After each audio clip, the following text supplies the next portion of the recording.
Salut, c'est Cindy, contente de vous retrouver pour une nouvelle vidéo. Alors aujourd'hui, c'est un bilan lecture. Je vous parle de 4 romans. Parce que, oui, il n'y a pas de BD aujourd'hui, contrairement à mes habitudes. Donc, le premier livre, écoutez, c'est un coup de cœur que je n'attendais pas. Hey, ça, c'est-tu le fun, hein? L'espèce d'effet surprise. Parce que je dis que je ne l'attendais pas, parce que c'est un livre qui traîne dans ma bibliothèque depuis quasiment un an. Même que je l'avais commandé il y a de ça plus d'un an parce que ce livre-là avait été en rupture de stock, donc ça avait pris du temps avant que je le reçoive. Et finalement, un coup que je l'avais reçu, j'avais comme plus envie de le lire. Pour aucune raison, mais je sais pas, il me tentait plus. Mais finalement, avec le défi des fiertés organisé par Karine la bouquineuse, ce livre-là fitait parfaitement dans le défi. Donc, je me suis dit, bon, ben voici l'occasion de le lire. Et j'ai-tu bien fait un peu, même que je me dis, mais pourquoi avoir fait attendre ce petit bijou aussi longtemps? Et ce livre, c'est Le soleil est pour toi, écrit par Jandy Nelson et publié dans la collection Pôle Fiction chez Gallimard. Je pense que c'est Gallimard Jeunesse, parce que ce livre-là, oui, je pense, oui, Gallimard Jeunesse, c'est ça. Je ne me suis pas trompée. Alors, bon, l'histoire, on est avec deux jumeaux. Noah et Jude. Jude, c'est une fille. Je le dis parce que Jude pourrait aussi convenir à un garçon. Mais voilà, c'est un garçon et une fille, des jumeaux. Et la manière dont ce livre est construit, c'est qu'on est parfois avec le personnage de Noah, alors qu'il a 13 ans. Et parfois, on est avec le personnage de Jude, alors qu'elle a 16 ans. Donc, vous comprenez que lorsqu'on est avec Noah, on est dans le passé, alors que lorsqu'on est avec Jude, on est dans le présent. Et tranquillement, pas vite, au fur et à mesure des chapitres, Noah va grandir et le passé va rejoindre le présent. Et donc, il y a plein de petits mystères entourant les personnages parce que les deux jumeaux, au départ, on comprend en fait qu'ils avaient une complicité fusionnelle, mais il s'est passé quelque chose, on ne sait pas quoi, mais les deux ont vraiment pris un chemin différent, même qu'ils ont plus l'air de se supporter l'un et l'autre. Donc, on est curieux de savoir qu'est-ce qui a bien pu se passer pour qu'ils se séparent ainsi. Il y a aussi des petits mystères autour de la maman. Et donc voilà, je vous en dirai pas plus que ça sur les mystères parce qu'évidemment, c'est ce qui fait un peu l'intrigue de ce livre-là. Mais il y a autre chose aussi. Il y a des personnages très riches, particulièrement le personnage de Noah. Noah, lui, le sait au profond de lui-même qu'il est attiré vers les autres garçons. Mais je vous dirais qu'il vit pas très bien avec ça. Puis, en fait, on comprend un peu on comprend pourquoi il y a tant de la misère à l'accepter lui-même. Premièrement, il se fait écœurer de ses camarades de classe parce que même s'il l'a jamais dit, les autres le devinent et donc l'embêtent avec ça. Il y a aussi son père qui lui envoie tout le temps des petites pointes là, qui font en sorte qu'on se doute que le papa serait déçu de savoir que son fils est homosexuel. Donc, plein de raisons pour faire en sorte que Noah n'a pas ben le goût de se livrer aux autres. Donc, il cache ça au fond de lui-même. Et donc, moi, quand je vous dis que ce livre-là a été un coup de cœur, j'étais pourtant pas gagnée d'avance. Oh que no! Je vous dirais même que ça a pris un bon 100 pages, franchement, là, avant que j'embarque dans l'histoire. Parce qu'au début, je savais pas trop où on s'en allait avec ce livre. Je trouvais les personnages un petit peu weird.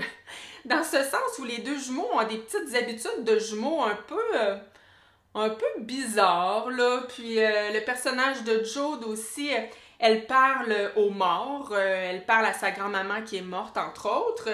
Puis bon, ça me dérange pas dans les livres, les personnages qui parlent à des morts, mais il reste que ça l'installe une espèce d'atmosphère un peu étrange dans le livre, mais c'est surtout en fait que je savais pas trop où on s'en allait, tu sais. Et là, où là j'ai embarqué à fond la caisse, c'est quand le personnage de Brian arrive dans l'histoire, et là, my God, que j'ai aimé la relation entre Noah et Brian. Et je dis relation, hein, je ne dis pas romance, parce que oui, Noah va développer des sentiments très profonds pour Brian, des sentiments amoureux, mais Brian, on le sait pas si lui, il est attiré par les garçons, on le sait pas. Noah le sait pas d'ailleurs, mais Noah lui envoie quelques petits indices par-ci, par-là. Et même Brian, des fois, on a cette impression qu'il lui envoie lui aussi des petits indices, mais on n'est pas sûr. Puis Noah non plus n'est pas sûr. Et mais je vous dirais qu'en tant que lecteur, on le veut. Ben, en tout cas, moi, là, je le voulais tellement. Je me disais, oh, allez, Brian, il faut que ce soit réciproque. Vous êtes trop mignons ensemble. Et là, je dis mignon parce qu'il faut pas oublier que Noah a 13 ans, hein, quand même. Et Brian, lui, me semble qu'il est à peine un peu plus vieux, là, je pense qu'il a 14 ans. Et donc, oui, ça fait une relation mignonne, même parfois cocasse, parce que Noah perd tous ses moyens quand il est devant lui. Puis moi, je trouvais ça tellement... parfois, là, ça me faisait vraiment sourire, ses réactions devant lui. Puis en même temps, autant il perd ses moyens, autant il dit qu'il n'a jamais été aussi bien avec quelqu'un. Jamais il s'est senti autant lui-même. Donc vraiment, c'est tellement une belle relation entre les deux. Moi, je tripais complètement quand j'étais avec ces deux personnages. Les chapitres où on est avec Jude, je vous dirais que j'avais moins de plaisir. J'en avais quand même parce que je vous dirais qu'avec le personnage de Jude, on va un peu plus vivre les intrigues parce que tranquillement, pas vite, on en apprend sur le passé. Puis comme je vous dis, là, on va un peu élucider tous les petits mystères. Donc je trouvais ça quand même intéressant, mais sinon, j'aimais moins les chapitres avec Jude. Je vous dirais que le personnage de Jude m'était peut-être un peu plus antipathique versus le personnage de Noah.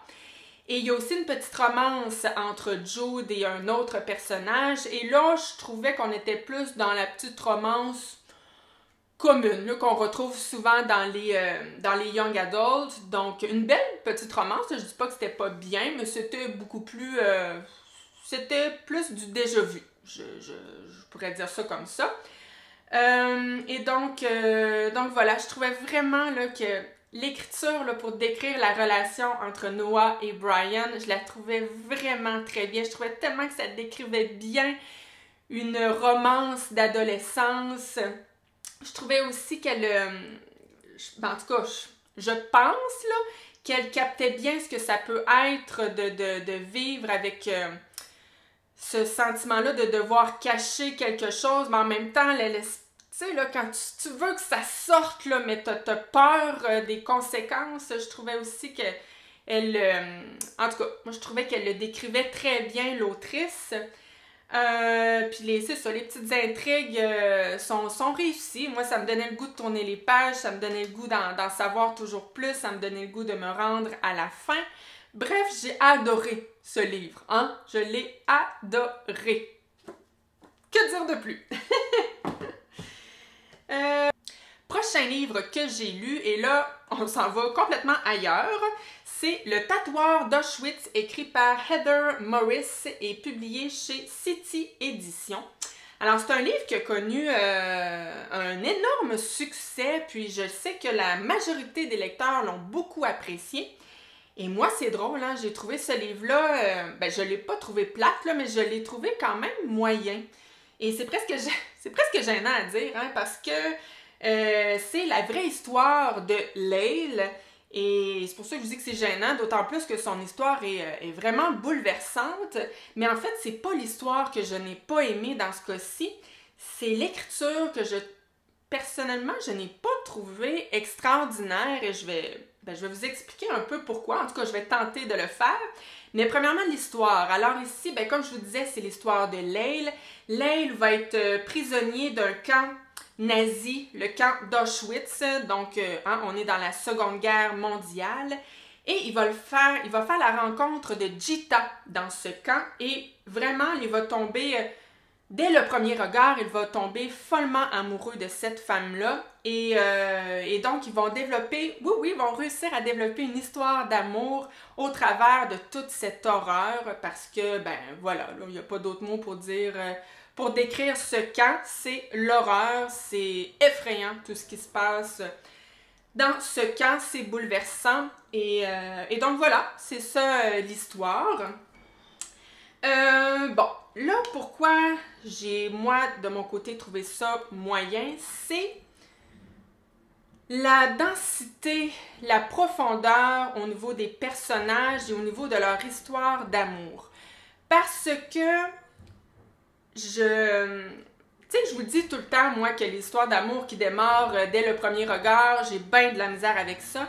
Mais dans ce cas-ci, ça aurait pu passer là, sans problème parce que je comprenais que dans le contexte où ils sont, je pense que la moindre petite étincelle de lumière, c'est comme amplifié fois 1000 si on compare à la vraie vie, si on veut, là.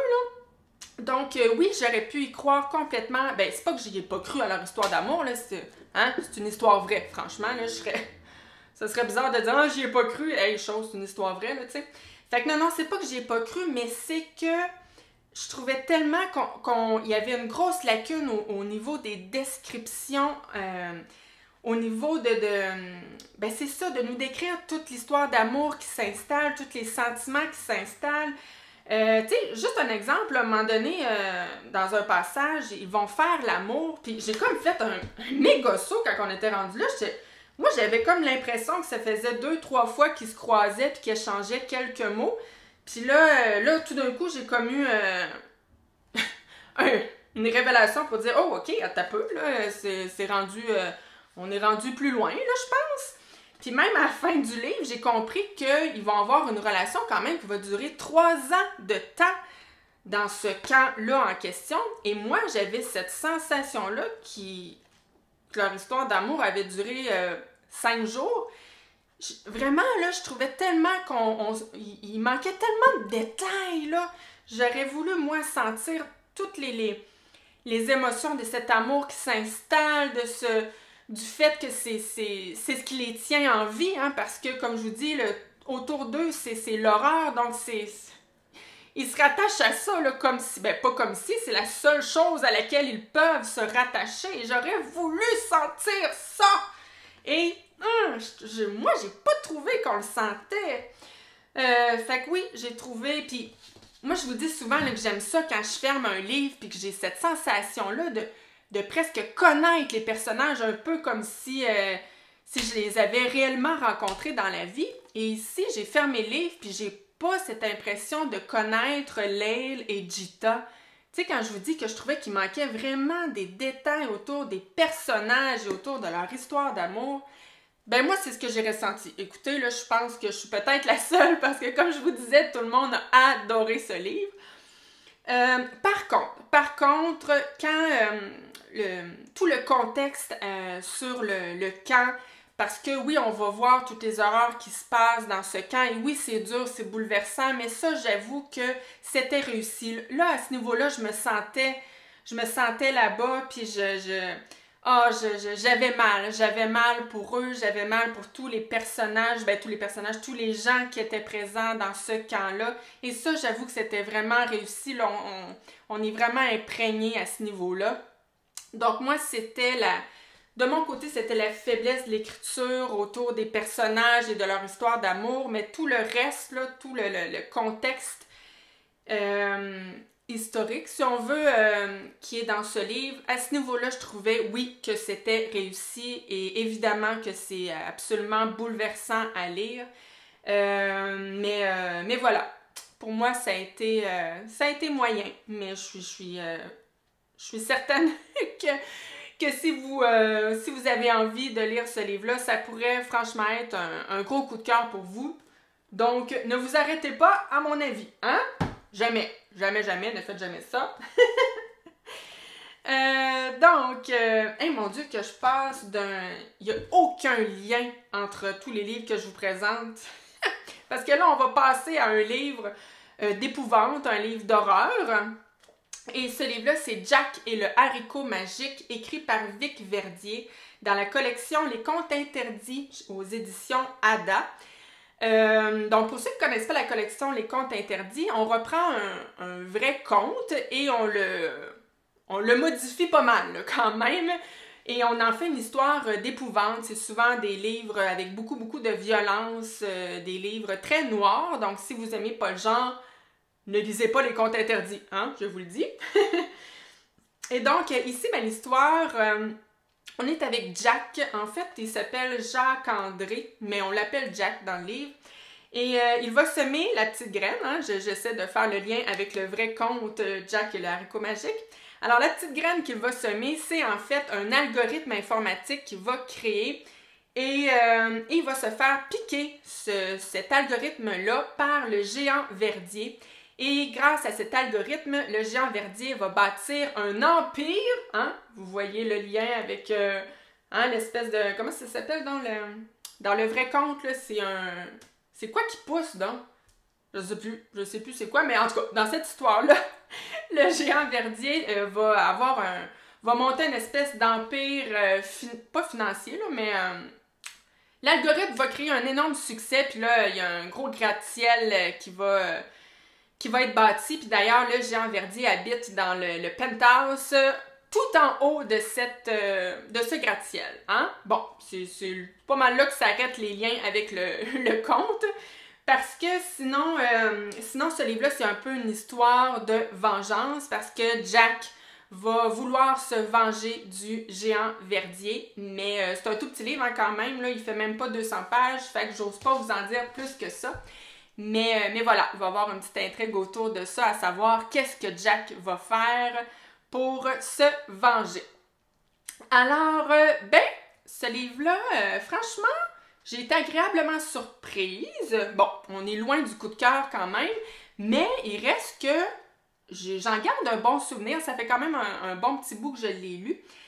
Et je me souviens qu'au début du livre, je tripais pas. Franchement, là, je trouvais l'écriture très, très, très simple et c'est pas mal. Je dis pas, voyons, ça m'arrive souvent d'aimer des livres qui ont une écriture très, très simple, tu sais, pourquoi pas. Mais ici, je sais pas, on dirait que j'arrivais pas à embarquer, c'était plein de petites phrases courtes, puis je trouvais ça un peu... je trouvais que ça manquait un petit peu de fluidité, en fait.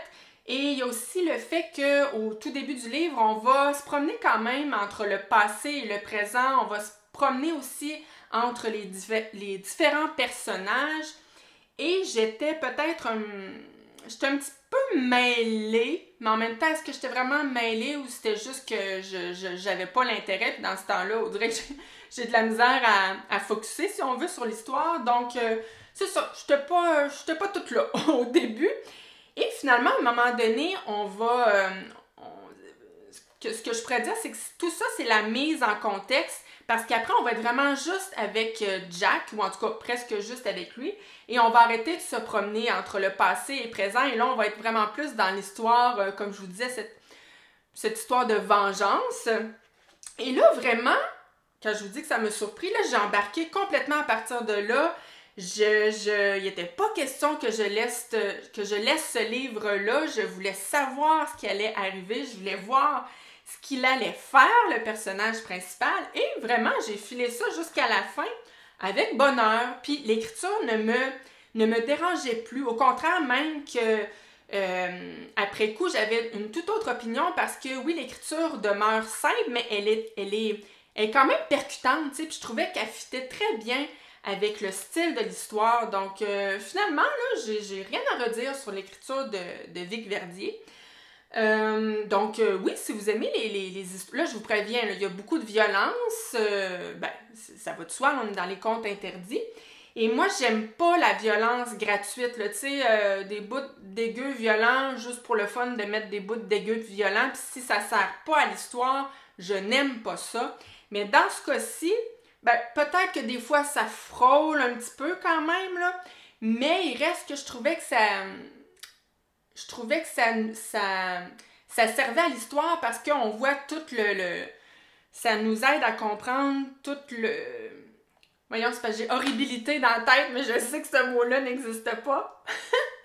Mais en tout cas, ça nous aide à comprendre à quel point le personnage du méchant dans ce livre-là est horrible parce que, voilà, on va nous décrire tout ce qu'il fait et tout ce qu'il fait faire parce qu'il y a des gars qui travaillent pour lui aussi. Donc, oui, il y a beaucoup de violence, mais ouais, non, j'ai pas... C'était borderline d'être gratuit, mais pas assez pour que je vous en parle avec du négatif.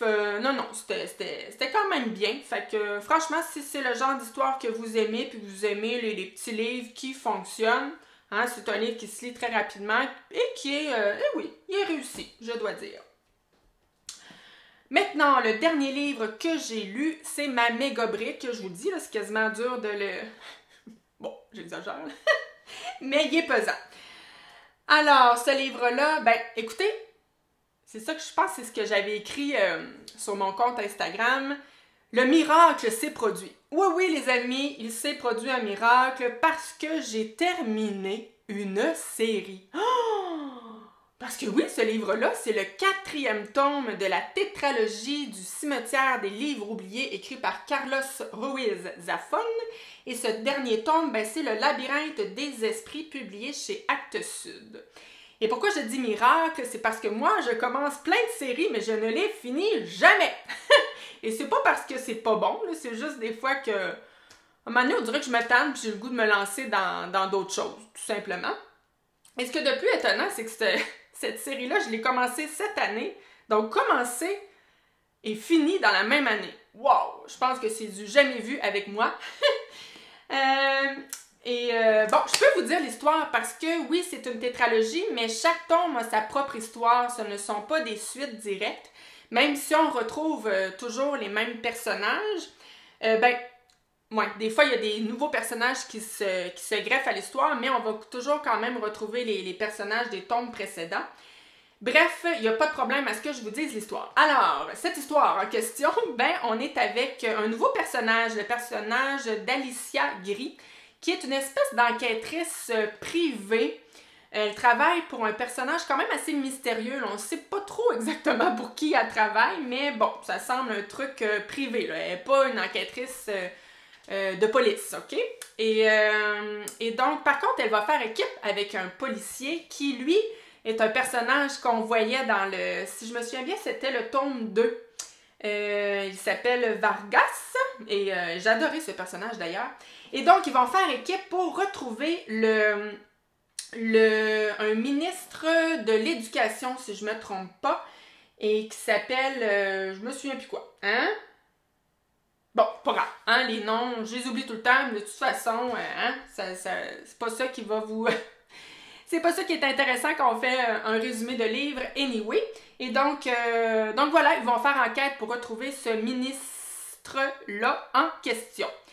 C'est très court hein, comme résumé et pourtant, la brique, les amis, ça fait presque 900 pages. Il n'y a presque pas de chapitres, des grosses pages pleines. Ce livre-là m'a pris à peu près 2 semaines à lire.